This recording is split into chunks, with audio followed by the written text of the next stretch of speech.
Godmorgen og velkommen til derude. Dejligt at have lyst til at lytte med til dagens webinar. Mit navn det er Jonas Pallesen, og jeg er sportspsykologisk konsulent ved Team Danmark. Og ved siden af mig der står Emilia, som er Ph.d. studerende ved Københavns Universitet. Og ved siden af mig på den anden side, eller på lidt længere henne, der står Anusofia, som er Ph.d. studerende ved Syddansk Universitet. Og de er med i dag, fordi dagens tema det er at præsentere jer for de Ph.d. projekter, vi fra Team Danmarks sportspsykologiske teams side er inde og finansiere og støtte og har en interesse i.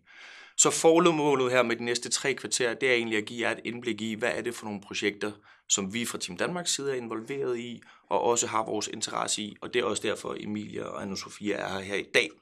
Så jeg er her egentlig bare lige for at sætte rammerne og byde velkommen, og derefter bliver det så dem, der tager scenen. Og webinaret i dag, det er en del af en række af webinarer, vi startede op tilbage i 2023, og kommer til at fortsætte med her i 2024. Webinaret i dag, det er også det første af dem, vi holder her i 2024, og efter det i dag, der kommer vi til at holde lidt om psykologisk tryghed på den her side af sommerferien, og på den anden side af sommerferien, der kommer vi til at præsentere det her mentorprogram, vi har startet op, og både hvad er det for nogle udgangsmæssige tanker, der har været omkring det, men også de erfaringer, vi har fået, efter det har været udrullet i noget tid. Og så slutter vi året af med at snakke lidt ind i den her begivenhed, vi har i løbet af sommeren, nemlig OL. Både hvordan det er, at vi fra den sportspsykologiske teams side arbejder før, under og efter, og de erfaringer, vi har fået med netop det her OL. Så det er egentlig rammerne for webinaret. Vi kommer til at holde os inden for en tidsramme af 45 minutter, og hvis det er, at der er nogle spørgsmål undervejs, så endelig skriv dem derinde i chatten. I dag der kommer vi til at fokusere på i første omgang Anusofias Ph.d., som har overskriften Orchestrating Excellence, the Elite Sport Environment. Jeg vil ikke gå så meget mere ind i, hvad det handler om. Det tænker jeg, Anusofia er meget bedre til. Jeg vil bare opfordre til, at når det er, Anusofia præsenterer, hvis I sidder med nogle spørgsmål undervejs, så endelig skriv dem derinde i chatten, fordi der kommer en mulighed for, at jeg går op og stiller Anusofia nogle spørgsmål i kølvandet af hendes præsentation. Når vi så har hørt om Anusofias projekt, derefter vil Emilia indtage scenen og præsentere hendes Ph.d. projekt, der hvor det er i forløbet indtil videre. Og det har overskriften Compassion in Elite Sports Environments, the Role of the Coach. Og igen, sidder I derude med nogle spørgsmål, så endelig skriv dem derinde i chatten, fordi så har jeg muligheden for at tage dem med op og bringe dem frem i plenum. Så, inden jeg giver det passion videre, så vil jeg bare lige opfordre til, at endelig spørge. Jeg skal nok sortere i det, og for at hjælpe mig, så må jeg også meget gerne spørge på engelsk. Så slipper jeg for at skulle sidde og oversætte, og måske at jeg ikke får alt det kloge og indsigtsfulde, I har i jeres spørgsmål med i den oversættelse, jeg får lavet. Så skriver jeg spørgsmål derinde i chatten, meget gerne på engelsk. Ja, det var egentlig ordene fra min side, og så vil jeg give det passion videre til Anusofia. Tak. Ja.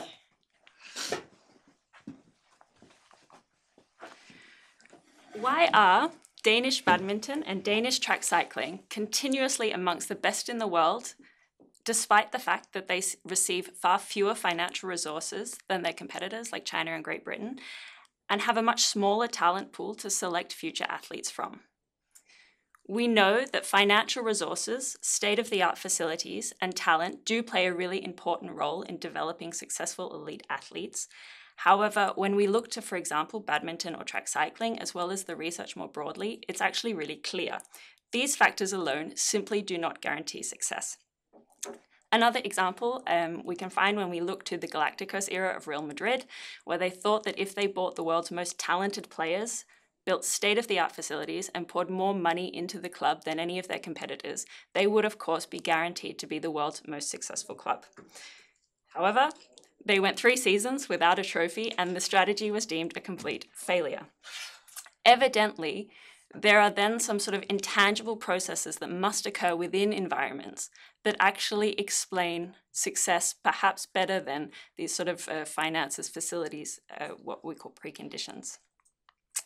This is really the focus of my PhD, to understand what actually characterizes a good elite sport environment or a successful elite sport environment, and how do we build these environments without jeopardizing athletes' mental health and athletes having a balanced and meaningful life.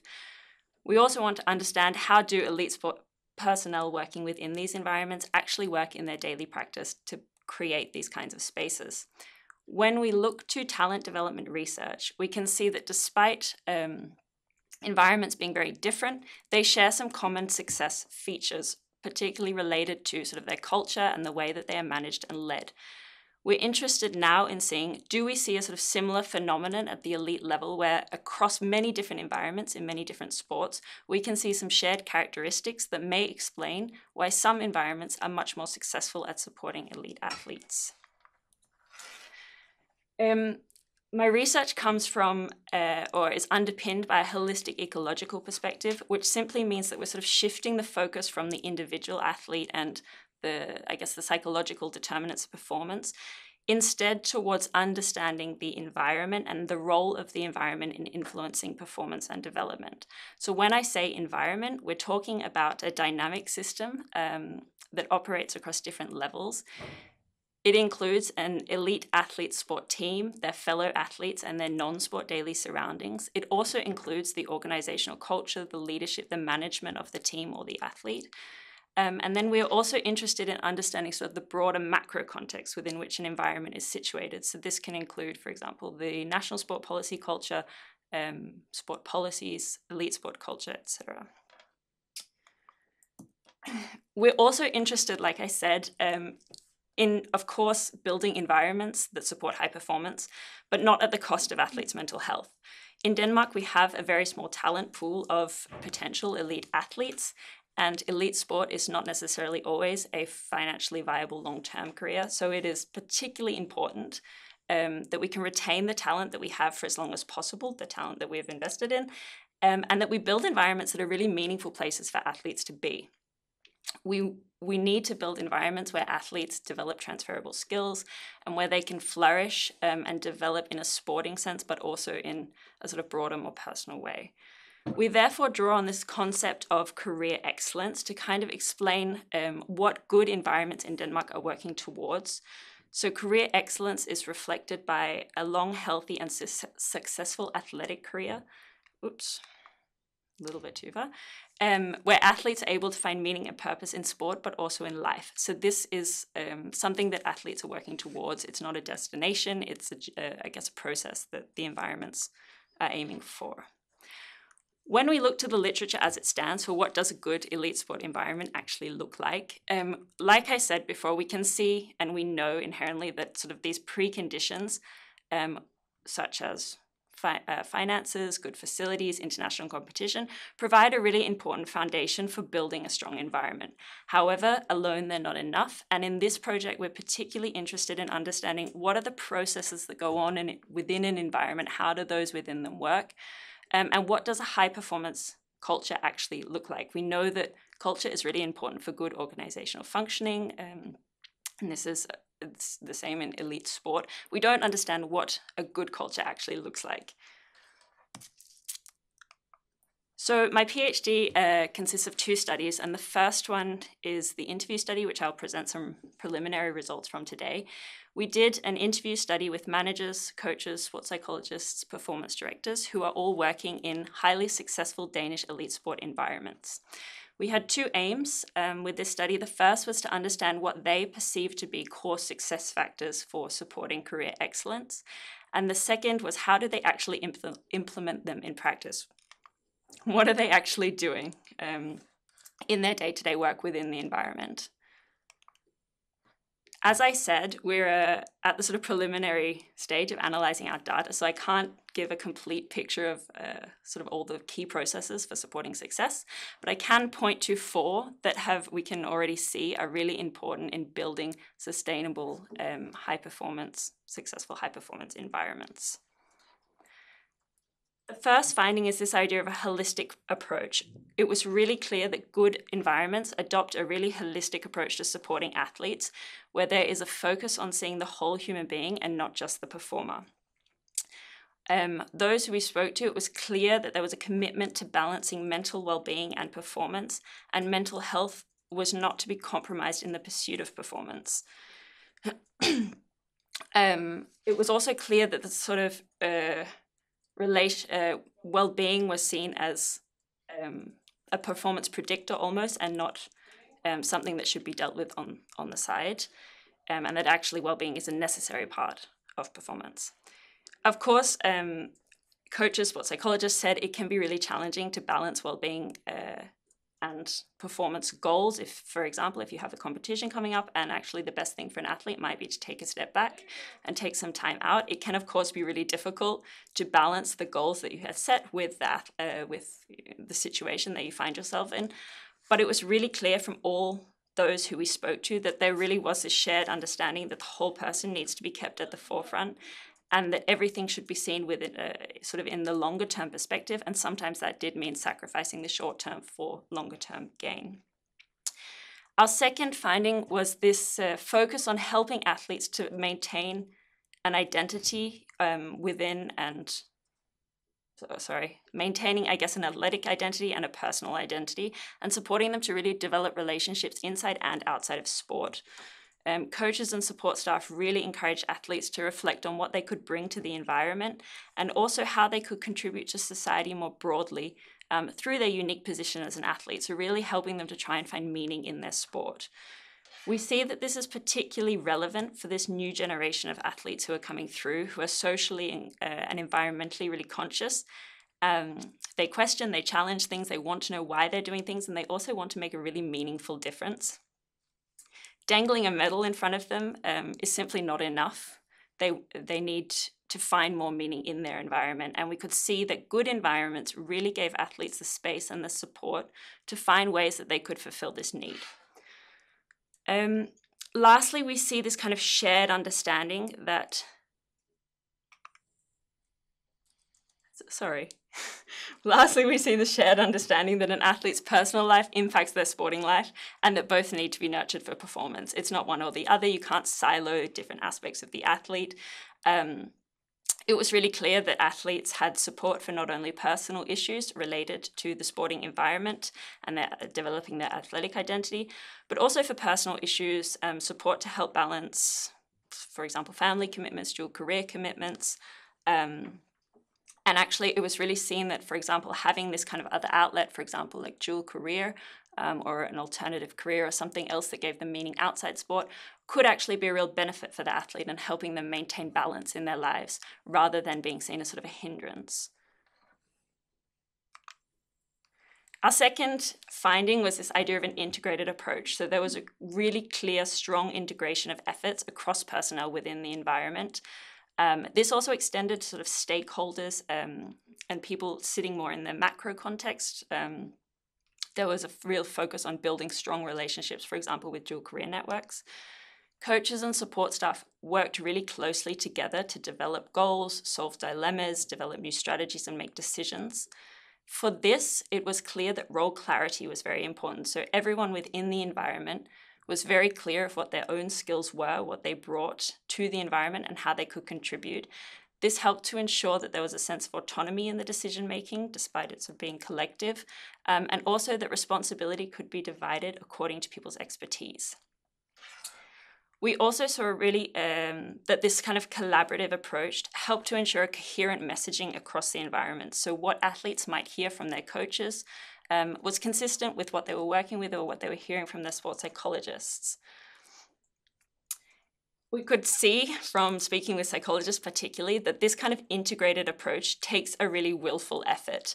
The sports psychologists occupy quite a unique position within the environment where they must maintain enough distance from, for example, the athletes, from coaches, to be able to work and build relationships with everyone. This also gives them quite a unique perspective.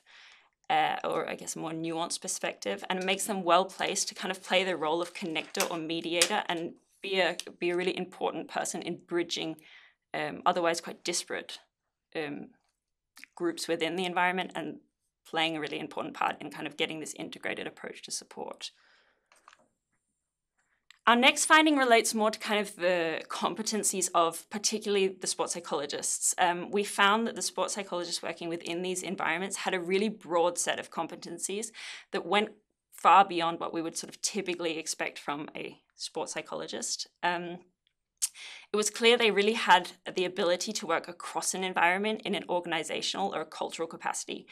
It was evident that one-to-one mental skills training was just a part of their role, and that actually quite a large part was working with sort of cultural shaping practices and supporting the overall functioning of the environment.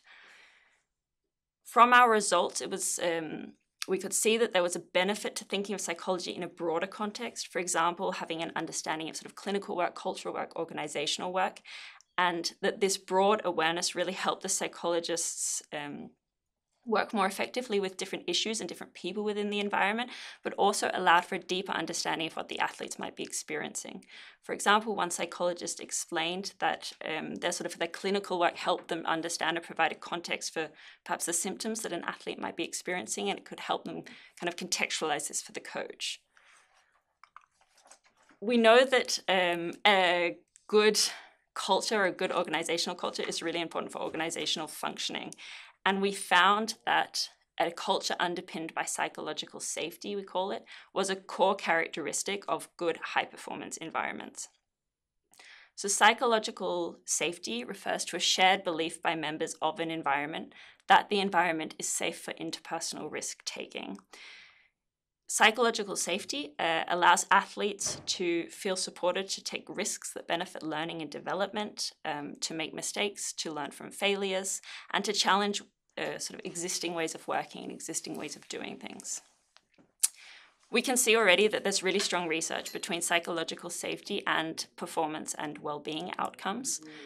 For example, there's a strong correlation between psychological safety and team cohesion, stronger coach-athlete relationships, and athlete resilience. Next, we found this idea of a helping culture, we call it, and it's simply the belief that the collective is greater than the sum of its parts. There was a clear expectation that athletes must buy into the idea of being a part of something greater than themselves, and in understanding that the collective level is raised higher when athletes are willing to work together. The best athlete was really expected to bring the others with him or her, and that in doing this, they themselves would benefit from having stronger training partners. This is perhaps particularly relevant in a Danish context where the elite talent pool is quite small. So you really are dependent on your training environment. It was also really clear that athletes were expected to build strong relationships with one another, despite the fact that they might often be competing for places or for seats, for example. The coaches really stressed the importance that because athletes were in this sort of unique environment, unique experience together, they were actually best placed to support each other, even if they might typically see each other as competitors. In terms of actually how do you work to build a psychologically safe and sort of helping culture, how do you work with it in your environment? It was clear that the culture is strengthened through sort of visible displays of the key values and key beliefs. And we found that role modeling the behaviors was a really effective way to build the culture, or an effective way that the sports psychologists, the coaches really worked to build the culture. The support staff were clearly aligned on the behaviors that they thought were important within the environment. We could see that compassion, integrity, and vulnerability were really important. And these behaviors were embodied in practice every day within the environment. Key athletes were also used as sort of cultural role models, and this really helped to socialize new members into the environment and maintain stability when people were sort of coming and going, or there were staff changes within the environment.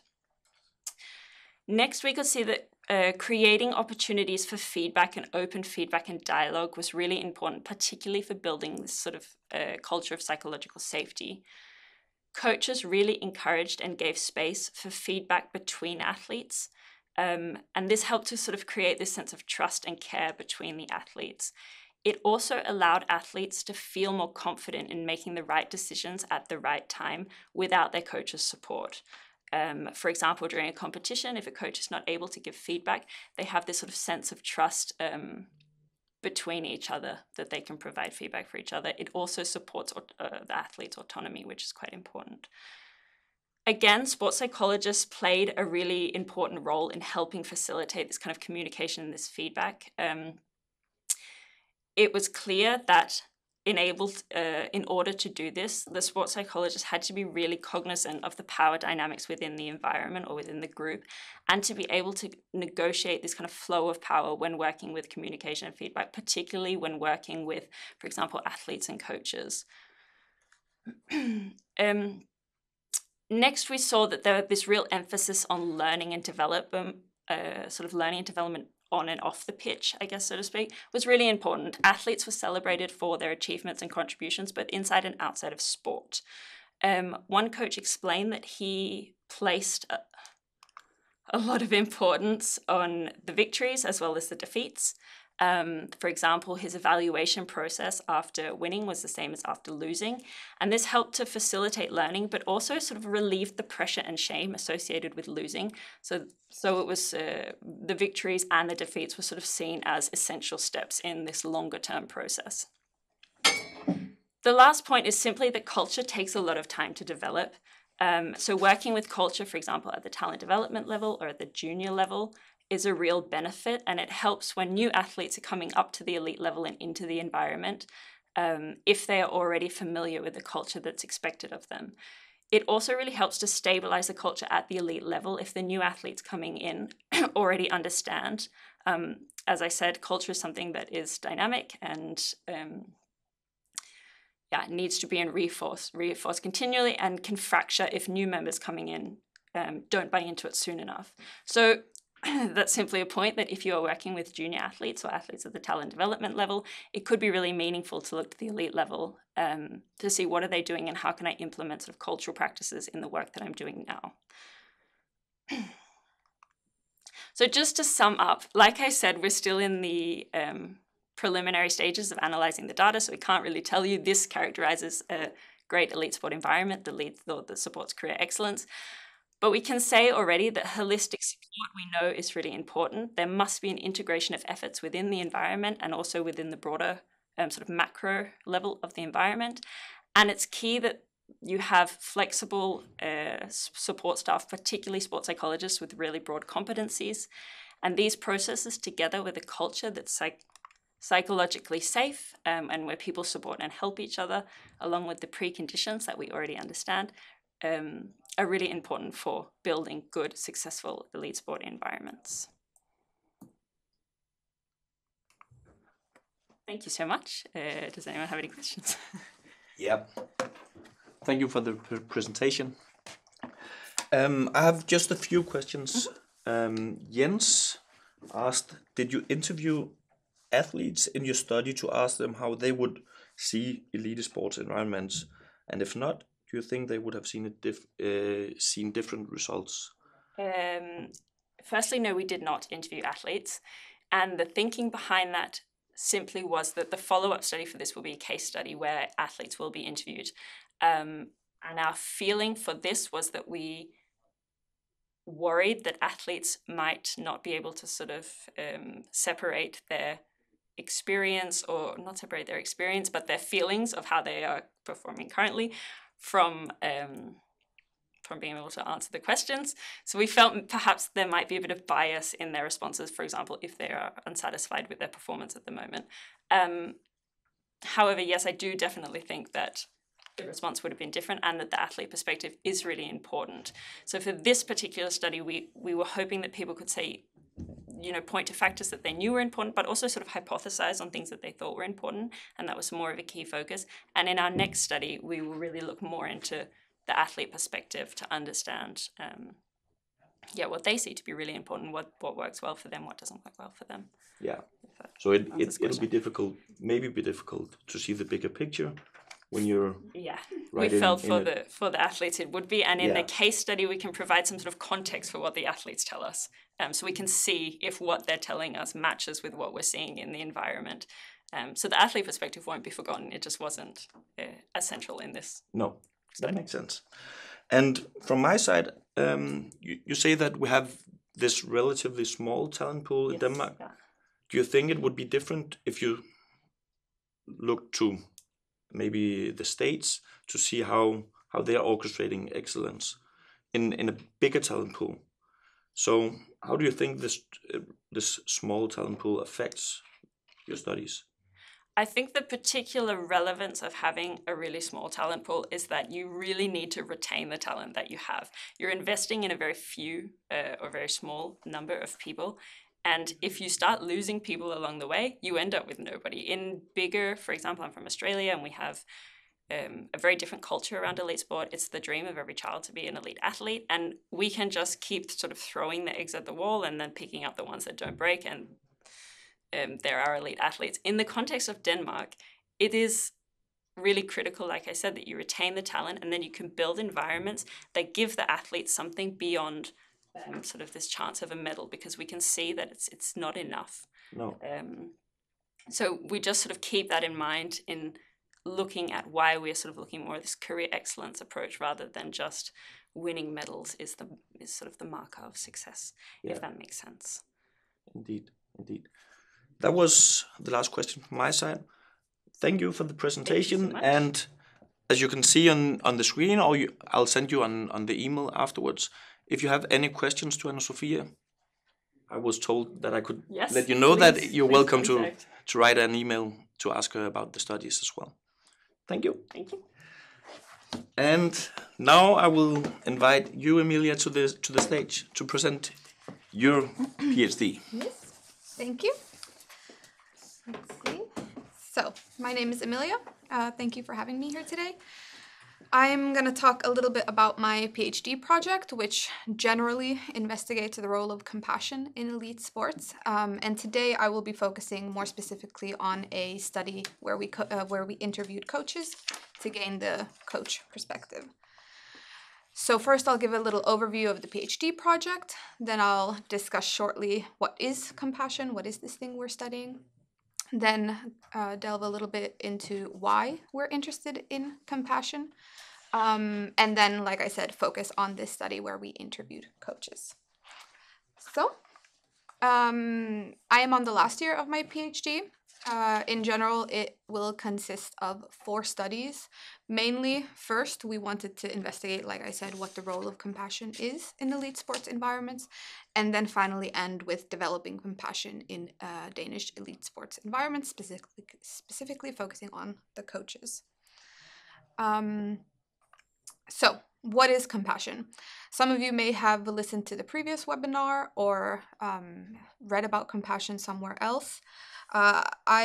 Maybe you've heard about the 3 emotion regulation systems and how compassion can help you find balance in the 3. Today, I want to focus a little bit more on some of the skills and competencies related to compassion. So first, you need to notice the suffering, either in self and others, and this requires distress sensitivity. Then there needs to be a need to want to help, and then finally to take action. So more generally, compassion allows us to turn towards difficulty with courage, encouraging toleration of distress, and taking a non-judgmental and empathetic stance to understand emotions and challenges, motivating us to take action to reduce distress. And here, this word suffering, it can be really anything from having a bad day, having issues with your teammates, poor performance, or deselection. So it's a very wide range of this thing that we can put under the umbrella of suffering that needs to be reacted towards. And it's important to remember that this requires courage to turn towards this distress. It requires commitment to work within your values to decrease it, and also wisdom to know what to do in the appropriate times. And you also may have heard before, but compassion, it can go in 3 flows. So you can have compassion towards yourself, compassion towards others, and you can receive compassion from others. So why compassion in the elite sports setting? Well, elite sport is fast-paced, high pressure, there's competition, striving, evaluation, and criticism. So in these situations, helping athletes to adapt to these inevitable adverse events is extremely important for them to counteract the unhelpful, negative, emotional and cognitive responses. For example, self-criticism, rumination, and these harsh responses that can then negatively influence the athlete. So the question becomes, how do we create these environments that then help the athletes thrive? Lots of research shows that athlete self-compassion is beneficial for dealing with these setbacks, both for managing the experience and then also promoting adaptive reactions, leading to faster recovery from mistakes. But we don't really know much about what the role of compassion is within elite sports environments, and specifically the role of the coach. So that was our starting point for this PhD project. We interviewed 12 coaches, all working at the highest level of their respective sport in Denmark. And we began the interview by just asking questions about their general coaching philosophy. How do you relate to athletes? How do you help athletes when they're going through emotionally difficult situations? And we didn't explicitly use the word compassion, even though that coaches knew that this was what the study was about. But the word compassion can be a bit tricky, especially because it's not really translatable to Danish. And if you don't have the theory behind compassion, individuals can have different ideas of what it means. Then towards the end of the interview, we more specifically focused on the coach's understanding of compassion and their perception of its role, both current, future, and barriers. But I'll get a little bit more into this later on. Just to show you how we structured the findings. So these are all based off of the perceptions of the coaches from the interviews. The first section focuses on the perceived benefits of compassion. So why is it important in their practice and how can it be used? Then the second section is about enhancing compassionate competence. And then the final section about what are maybe some of the barriers specific to the elite sport context. And we don't have time to go through all of these now, but I will focus on some specifically. And if you have any questions or want to see the final product of this study, you're very welcome to contact me. So first, what are some of the perceived benefits of compassion? Well, the coaches thought that it's important when times are tough. So here's, for example, one quote from a coach, and I'm not going to read it, but you can go back to the slides afterwards as well.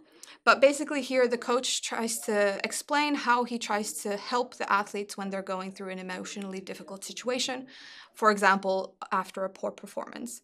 So he says he tries to create a little distance, tries to make it clear that it's not about them as persons. They're still people who value them, who love them. It happens to everyone, and really tries to empathize with the athletes and their situation, seeing it from their perspective.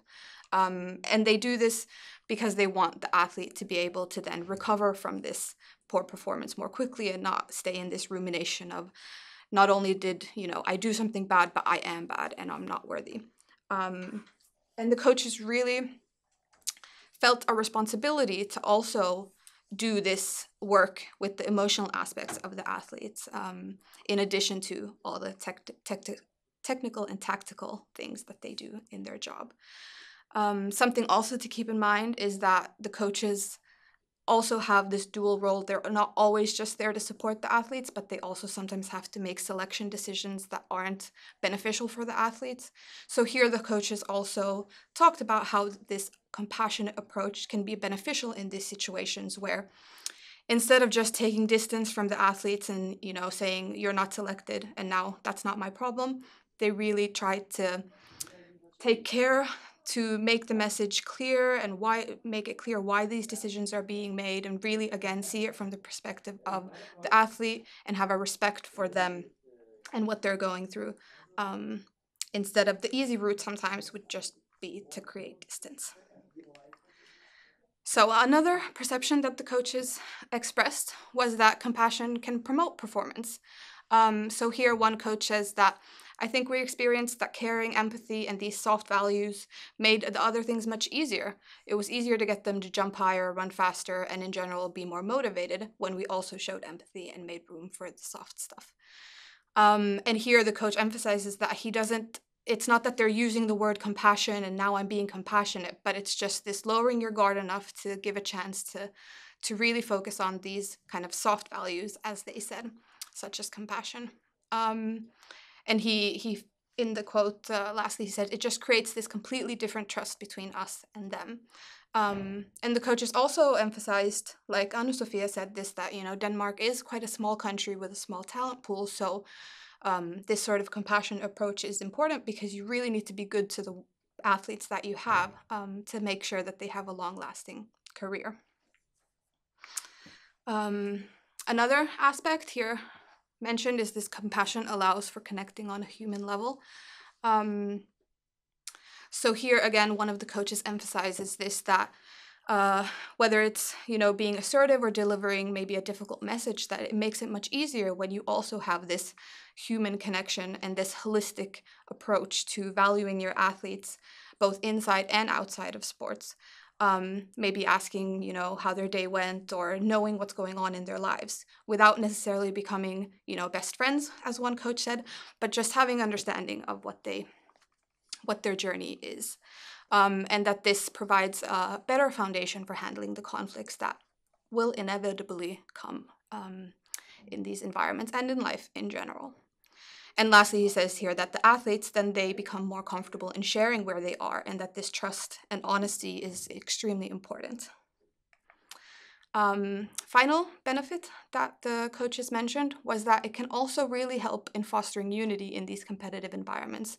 So whether an individual sport or a team sport, there's competition. It's sport. So the coaches really emphasized that they need to create environments where the athletes work together. One of the coaches says, even though we're in an individual sport, it's still us against the world. And you need to help each other, and there needs to be an understanding that that is one of the core values. So here, one of the coaches mentioned this, that he's mindful never to scold. I can address things in a direct or what might be perceived in a harsh manner, but it must not come across as scolding. And this relates to tone, language, and also the context you're in.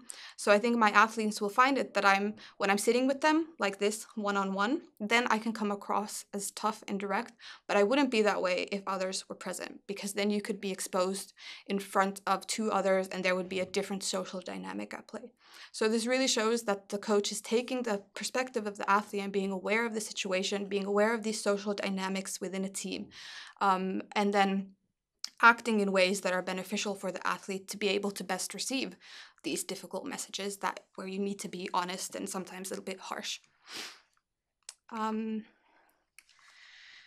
So one of the core components of being able to be compassionate, especially in these fast-paced environments, is reflection. Being able to take a step back and really consider how you're acting and how this influences others.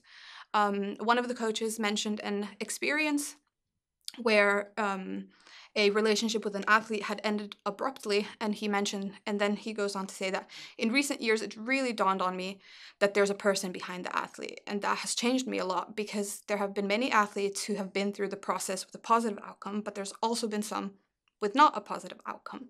And for some, it hasn't been this pressure I've put on them, but it's been my lack of understanding of their world that's been the reason why things ended abruptly. And I've realized that, what if I treated people differently? Without becoming friends with them, but getting in a different way close, understanding a bit about what you've been doing in your everyday life, maybe knowing their partner's name, how did that exam go? So here, the coach really, first of all, has been reflecting over time about the relationship with the athletes, and then come to the conclusion that this showing compassion in these times can really help in having this strong relationship built on trust, where even when things get difficult, you can work through them together. So just a quick overview of some of the components of compassionate coaching. And as you can see, these things that I've included, they're not something new. They're not something that we haven't already seen from research and practice, that these are the important components of coaching and coach-athlete relationship that is healthy. But I hope some of the examples that I showed earlier can really emphasize how compassion can help in creating this good coach-athlete relationship. So this means understanding the athlete's individual needs, which isn't always an easy task for coaches, especially if you have, let's say, 30 coaches in a team, or maybe you don't spend every day with your athletes, maybe you only see them sporadically. So here, having the direct standing point of, okay, how do I approach this situation with compassion can really help the coach get this human connection to the athlete, even in fast-paced environments, and if they don't spend a lot of time with the athletes. And this obviously requires some of these skills and competencies that you saw in the first slide about what compassion is. It requires being able to take the other person's perspective and having this cognitive empathy. It requires reflection, a non-judgmental attitude, so having the stance of, okay, I'm trying to understand here and not judge what's going on. Attention towards distress, and also being able to tolerate the distress and not turn away from it. And then really the foundation of honesty and trust in your communication. And like in the first slide, this all comes tied together with this having the courage to turn towards the distress in your athlete, having the commitment to work in ways that are aligned with your values, and then having the wisdom to act in the correct way that is beneficial. Some of the contradictions and dilemmas to just quickly go through. So even though the coaches really believed that compassion is beneficial for performance, they also showed this fear that too much can lead to complacency, and it was put under the umbrella of these soft values and that it's focusing on the emotions of the athlete. So there was also this belief that balancing support and pressure, it requires a choice between a compassionate response, which the coach has said was focusing on these emotional aspects, or an uncompassionate response, which is cold and focusing on objective factors. But this is important to distinguish that this is a very superficial view maybe of what compassion is, because it's not always just focusing on the emotion. Sometimes the compassionate response is to make sure that your athlete is gonna work towards becoming better. And it's not always that you can just say that, okay, compassion is being warm and hugging, and uncompassionate is being direct. This kind of duality of the two is not the full picture of what compassion can be.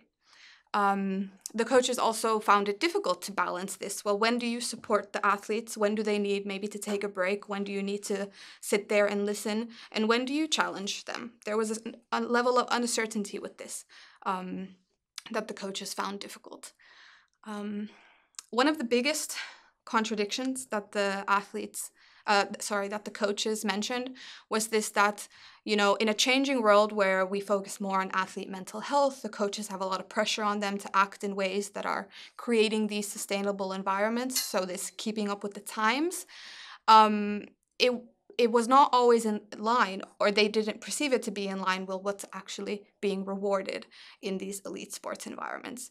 So sports organizations will say that this is important, this is how you need to act, but at the end of the day, the only thing that gets financially rewarded is medals and performance. So it's very cold and cynical about the reality of what gets rewarded financially, but then that they're also expected to do these things, focus on these soft values that then at the end of the day don't get rewarded. So I think one of the conclusions that we came to from this study, that we need to be really clear about what compassion is and what it isn't, and how it can fit into the context of elite sports. So just to summarize a little bit, compassion is its understanding and its empathy. It's recognizing challenges and pressures and the emotions of athletes and showing genuine understanding and empathy in a non-judgmental way. But it's not indulging poor performance. It doesn't mean just accepting subpar efforts and results without encouragement to improve and address the issues. Compassion is also supportive action, so it's taking the concrete steps to help, but it's not avoiding tough conversations. It actually means that you can be able to have these honest and transparent conversations that have a good outcome, instead of maybe leading to the athlete not wanting to hear what you say. Third, compassion is promoting well-being, focusing on the holistic well-being of athletes, including mental, emotional, and physical health. But again, it's not about lowering standards. Compassion should not lead to lowering standards or expectations. It's about supporting athletes to meet those standards. And finally, compassion is encouraging growth. So it's supporting athletes in their personal and professional development and recognizing failures as opportunities for growth. And then again, in the sports context, finally, compassion is not ignoring competition. Compassion in sport does not mean diluting the competitive aspect, but as the coach has said, that it can be used to foster a respectful and supportive competitive environment. So some of the takeaways, compassion, it's not something that new that we add to the environment. It's actually a very human response. The only thing is that some people maybe find it more natural than others. So here we can really work with the coaches with these skills that they can then more usefully and adaptively use compassion in their practice. Balancing the support and challenge is really key for long-term success. Compassion is a motivational force that can really shape our relationship with others and the world. However, there's uncertainty over application and consequences. And then to conclude that we really need conceptual clarity, first of all, what compassion is, and compassion training for coaches that's context specific, using these methods and examples from the elite sport context, while also taking into consideration some of the structural barriers that may support this win-at-all-costs mentality that is still present in elite sports settings. So, thank you. Now, maybe some questions if we have time. Yeah. The time is a bit tight, so I'll just finish off with one question that has been a lot in the chat. Okay. But, so you say that compassionate coaching requires reflections and it needs training. Yeah. So, from all your interviews with the coaches, how do you see the most relevant way to train or to foster that kind of reflections? So this is actually something that we are going into now in the final part of my PhD. Team Denmark has developed a compassionate leadership program for coaches that we're testing out. So I have to say we don't have the immediate answers yet about the outcomes of these because it just hasn't been applied to coaches in elite sports settings before. But I would say just taking these basic training that we have from clinical settings or from compassionate mind training, really focusing on these, empathetic, it's really difficult to say that word, empathetic responses, having a non-judgmental attitude, and the perspective taking, especially for the coach-athlete relationship, because there is this power dynamic there where you as a coach are in a very different, also pressured situation, but different situation than your coaches, and you have the power to select and deselect them. So really being able to understand the athlete's situation there. So I think these are some of the things you can work with coaches. Yeah, thank you. And if you haven't, we don't have the time to answer all your questions. But you're welcome to see and write to Emilia or Anusofia if you have any follow-ups. And besides that, then we're done for today. I will just say thank you to you, Emilia, and to you, Anusofia, and hope you enjoyed listening out there. Have a good day.